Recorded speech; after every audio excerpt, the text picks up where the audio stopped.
어르신들의 행복한 노후와 풍요로운 고령 사회를 만들기 위한 100세 톡톡! 와. 반갑습니다. 여전히 적응이 안 되는 100세 톡톡 모션인데 저희가 중간에 잠깐 뺐다가 네. 여러분들의 반응을 듣고 다시 넣었는데 어떠세요? 언제쯤 적응이 될 것 같아요? 끝날 때가 돼야 될 것 같습니다. 저희가 여러분들의 이제 행복한 노후 생활을 보다 더 잘 즐기게 해드리기 위해서 이 채널을 운영하고 있는 거 아시죠? 그래서 오늘은 또 귀한 분 한 분 모셨습니다. 첫 회 때였나요? 너무 첫 회 때 말씀을 잘해주셔가지고 맞아요. 또 한번 보고 싶어서 저희들이 네. 모셨습니다. 네, 이분입니다. 숭실사이버대학교 요양복지학과 조문계 교수님, 어서 오세요. 예, 반갑습니다. 반갑습니다. 예, 조문기입니다. 교수님. 마치 엊그제 뵌 것 같은 또 친근 느낌적인 느낌. 오늘 저희가 사연을 하나 받았어요. 교수님이 나오시는 걸 또 알고 어떻게 이 시청자분께서 유력한 팬인 것 같습니다. 궁금증을 해결해 드릴게요. 화면으로 만나볼까요? 네. 어머니가 신체 기능에는 크게 문제가 없는데 치매로 판정을 받아서 또 혼자 일상생활을 하시기에는 무리가 있는 상황입니다. 그런데 저희 부부가 맞벌이라서 시설, 재가 중에서 고민 중이에요. 웬만하면 재가를 하고 싶은데 재가 급여는 어떤 종류가 있고 얼마나 지원을 받을 수 있는지 궁금합니다.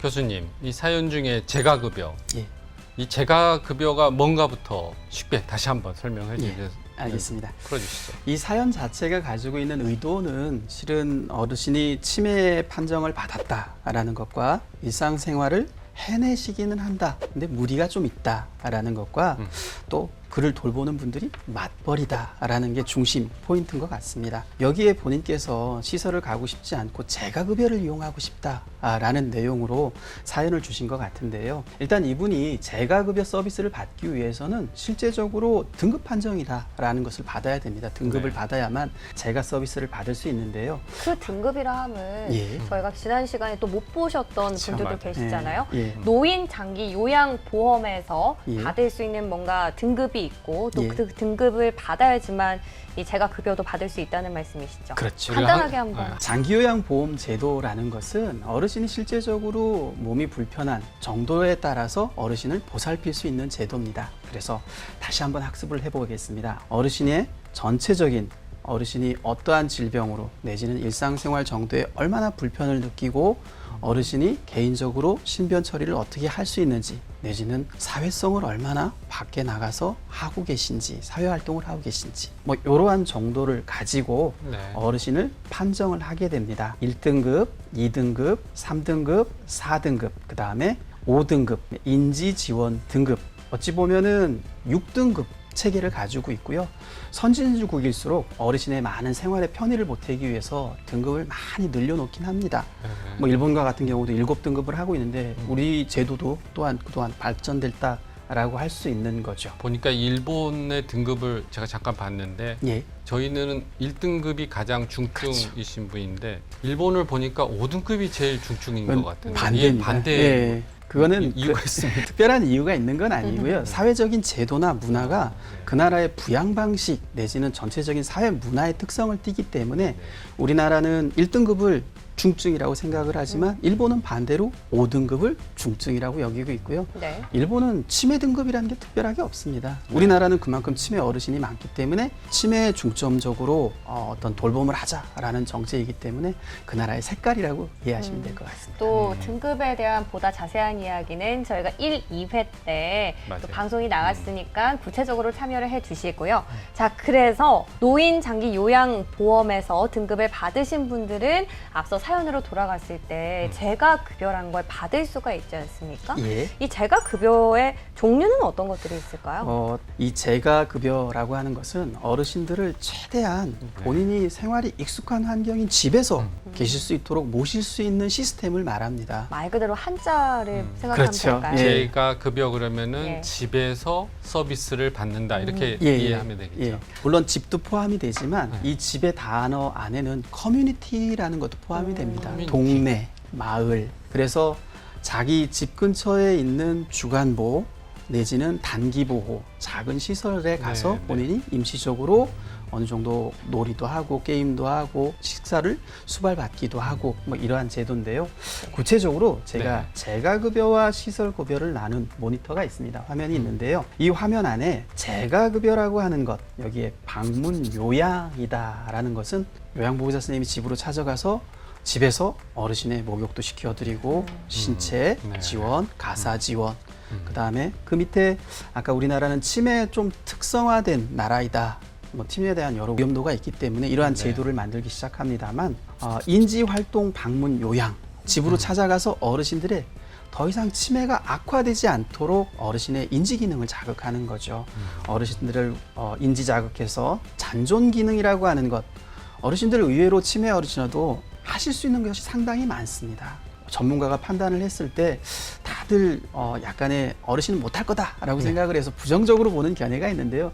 실제적으로 이 주부의 특성을 띠는 치매 어르신들은 설거지도 하고 실제적으로 요리를 할 수 있는 본인의 기능들이 남아 있어요. 그래서 이 제도는 그러한 것들을 지속시키자. 그래서 인지활동 방문 요양 이런 것들이 있고요. 또 네. 주야간 보호라는 주야간 우리가 주간 보호라는 시스템을 가지고 있습니다. 말 그대로 낮 동안 집에서 어르신들을 돌볼 때 누군가가 가정에서 안 계시면 네. 앞서 맞벌이 그렇죠. 사연에 해당되는 지금 것 이 사연이 같네요. 그러한 예. 해결할 수 있는 제안이라고 생각을 하는데요. 네. 이런 주간 보호 시설에 가서 어르신들이 식사도 하고 목욕도 하고 아까처럼 인지 기능에 대한 저하를 막기 위한 레크레이션 활동도 하고 친구도 사귀고 또 밖에 사회 활동을 할 수 있는 뭐 좋은 관광지도 같이 가고 여행도 좀 하고 이런 것을 할 수 있는 주간 보호고요. 거기에 야간이 붙은 것은 네. 이 돌봄을 하는 사람들이 일을 해야 되잖아요. 늦게까지. 그러한 경우에 밤 10시까지 내지는 어르신을 안전하게 보호하고 있습니다. 라는 가족들을 위한 어떤 부양에 대한 경감, 덜어주는 그런 역할을 하기 위한 주야간 보호고요. 그다음에 여기 방문 목욕이라고 하는 것은 네. 어르신들의 주거 환경을 보면 특히나 목욕탕이 준비가 안 됐거나 목욕창에 단차가 있다거나 목욕을 할 수 있는 환경이 안 되는 주거 환경이 어르신들에겐 존재하는 가정들도 있습니다. 그래서 목욕 차량이 직접 가서 어르신을 안전하게 차량 안으로 모셔와서 목욕을 시킬 수 있는 시스템과 차량 안에 목욕할 예. 수 있는 시스템이 마련이 되어 있는 예, 겁니다. 목욕 차량 안에는 그러한 온수 그리고 오. 어르신들의 드라이 실제적으로 캠핑카의 예, 느낌인가요? 약간 네. 그런 개념으로 어르신들의 프라이버시를 네. 잘 지켜주면서 목욕을 시켜주고 또 어르신의 집의 욕조를 이용해서 목욕을 시켜줄 수 있는 제도고요. 우리가 1회 때 이 장기요양 제도가 요양과 돌봄, 약간의 장기 요양, 노인 장기 요양 보험이라고 했잖아요. 네.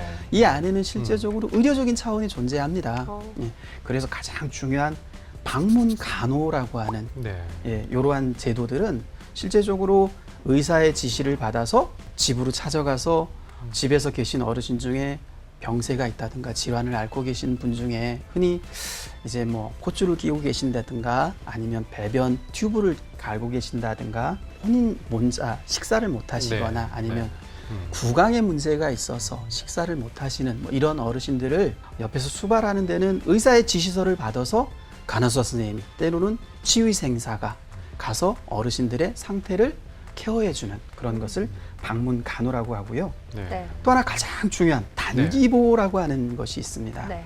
이 제도가 실제적으로 우리나라에 많이 활성화되지는 못했어요. 저도 많이 안타까운데요. 단기 보호. 네, 단기 보호. 단기 보호란 명칭이 실제적으로 어떤 시설의 색깔, 단기적으로 시설에서 보호를 받는다. 그렇죠. 예, 그렇죠. 네. 이렇게 생각을 하고 있기 때문에 네. 어르신들이 가서 그 공간에서 나중에 입소를 하게 되는 그러한 경향을 띠는 제도로 변화되었다는 게 좀 아쉽긴 한데요. 원래 목적은 네. 단기 보호의 목적은 집에서 계시다가 몸이 불편하셔서 임시적으로 시설에 가 있는 거예요. 근데 그분은 정말 시설에 입소하기가 싫은 거예요.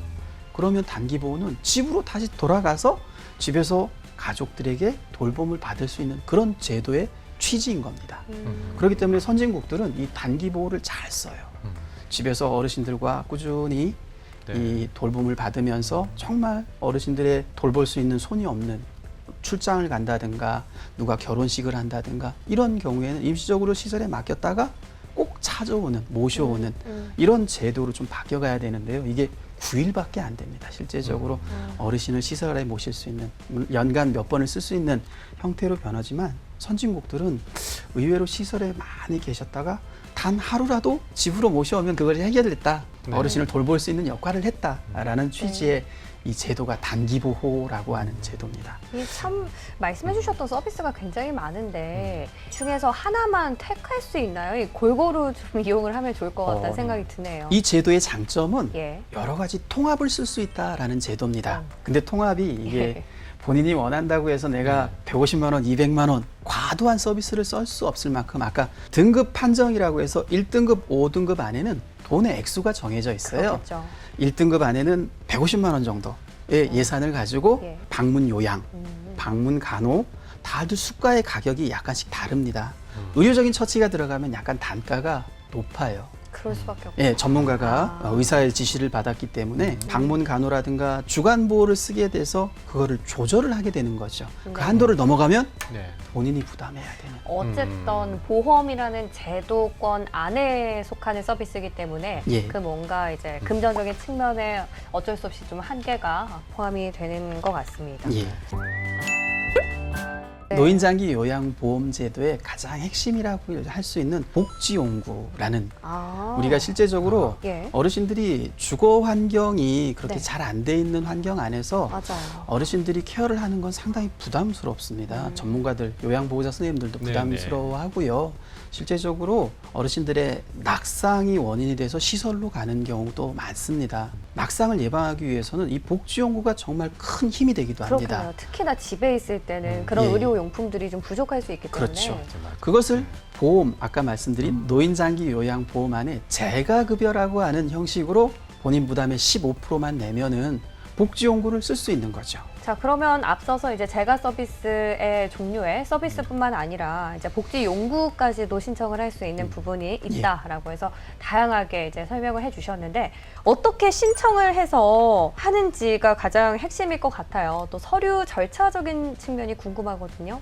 실제적으로 이 장기요양 제도에 대한 인정에 대한 서류나 이런 네. 것들이 어르신들이 상당히 힘들어해요. 또 맞아요. 가족들은 가족 부양에 대해서 상당히 지쳐 있기도 하고 신체적으로 저도 힘들기 어려울 때문에 것 같아요. 예. 뭐 그러한 것들은 실제적으로 건강보험공단에서 서류로 보내게 됩니다. 그 안에 장기요양에 대한 등급과 네. 그다음에 표준장기 이용 계획서라고 하는 말은 좀 어렵지만 음. 어르신이 쓸 수 있는 서비스의 양과 종류들을 정보를 알려줍니다. 물론 신청을 할 때는 어르신들 같은 경우 이 장기요양 등급에 관련된 서류, 인정서, 그다음에 표준장기 이용 계획서, 복지용구 급여 확인서 이런 것들을 공단으로부터 받게 됩니다. 그러면 그거를 가지고 방문 요양센터, 오늘 사연같이 재가를 이용하시게 되면 집에서 가장 가까운 방문 요양센터라든가 아니면 본인이 마음에 들어하는 요양보호사 선생님과 연결이 돼 있다라고 하면 그 기관에 연락을 할 수도 있고 서비스 계약을 할 수 있는데요. 방문 요양센터와 계약을 할 때는 표준장기 이용 계획서와 장기요양 인정서 그리고 복지용구를 쓸 수 있는 복지용구에 대한 이용 계획서 이런 것도 같이 제출을 하게 되면 이용에 많은 보탬이 되고요. 그 방문센터는 그 받은 서류들을 조합을 해서 어르신을 다시 한번 살펴보게 됩니다. 이 어르신이 우리 기관을 쓰는데 어떠한 문제점은 없는지 신체적으로 정서적으로 우리가 어떻게 어르신을 돌봐드려야 되는지 그것을 흔히 이용 계획서라고 합니다. 그것을 고려할 때는 어르신의 질환부터 시작해서 가족의 환경들 그리고 주위의 환경들 이용할 수 있는 케어하는데 돌보는데 도움이 되는 것들은 무엇인가? 교수님 그 계획서를 작성을 하는 데 있어서 예. 그 가족들이나 대상자분하고 이 협의도 합니까? 그렇죠. 아니, 어떤 식으로? 이 노인장기 요양보험 제도는 실제적으로 이 계약이라고 하는 것은 일방적인 계약은 안 됩니다. 그렇기 때문에 계약을 하는 조건에는 가족들에게 설명도 하고 물론 첫째인 당사자인 어르신과 협의를 해야겠죠. 어르신 제가 오늘 식사 수발을 하는데 몇 시, 몇 월 며칠에 제가 몇 번을 도와드리고 몇 일 날 목욕을 시켜드리겠습니다. 라는 구체적인 계약이 있어야만 어르신도 허락을 하시게 되면 이제 계약을 하게 되는 거죠. 이 계약을 위반하게 되면 시설과는 이용 서비스에 진행을 안 하는 거고 다른 기관을 이용하게 되는 겁니다만 이 이용 계획서 안에 가족들도 실은 의견을 수렴합니다. 네, 네. 아까 말씀하신 것처럼 돌보는데 많은 스트레스도 있기 때문에 그들이 편하게 어르신을 돌볼 수 있는 것들이 무엇인지를 상담을 하고 가족과 구체적으로 서비스에 대한 계획을 진행하는 거죠. 물론 이제 다 급여 서비스를 잘 하시겠지만 그래도 가족 입장에서는 제대로 그분들이 하고 있을까 이런 좀 걱정도 있을 것 같아요. 이거를 모니터링이라고 할까요? 그거를 좀 맞습니다. 점검할 수 있는 방법이 있습니다. 예, 이 제도는 지속적으로 많이 발전을 하고 있는데요. 선진국에서는 그거를 케어에 대한 매니지먼트라고 부르기도 하고 전문가들이 있습니다. 우리나라도 존재합니다. 실제적으로 그래서 요양을 담당하는 방문 요양을 담당하는 기관 안에 사회복지사 선생님들을 고용하게 돼 있습니다. 사회복지사 선생님들은 이런 모니터링만 주로 전담을 하고요. 모니터링을 하기 위해서 전화로도 하고 네. 기본적으로 필수 어르신들의 집에 찾아가서 대면으로 모니터링을 합니다. 그래서 요양보호사 선생님이 얼마나 서비스를 잘 정해진 대로 하고 있는지, 가족들은 특별한 어떤 불편 사항들은 없는지, 어르신은 불편한 것들이 없는지 이런 것들을 모니터링하고 가족에게 또 다시 한번 피드백을 받는 거죠. 오늘 장기요양보험제도의 이제 재가급여에 대해서 여러 가지 내용을 많이 말씀해 주셨는데 지금 이제 신체적 지원 부분을 주로 말씀해 주셨는데 다음 편에 또 인지 지원도 있다고 들었습니다. 얼마나 우리가 한도 내에서 받을 수 있는지 그런 또 자세한 부분 다음 편에서 말씀해 주시기 바랍니다. 네, 교수님 오늘 말씀 고맙습니다. 감사합니다. 네. 자, 오늘은 집에서 이 돌봄 서비스를 받을 수 있는 재가 급여에 대해서 배워봤고요. 저희가 이 혜택을 받을 수 있는 한도라든지 구체적인 부분은 남겨뒀습니다. 저희가 다음 시간에 다시 돌아올 테니까 구독, 좋아요 눌러주시면서 끝까지 함께 시청해주세요. 고맙습니다. 백세 톡톡!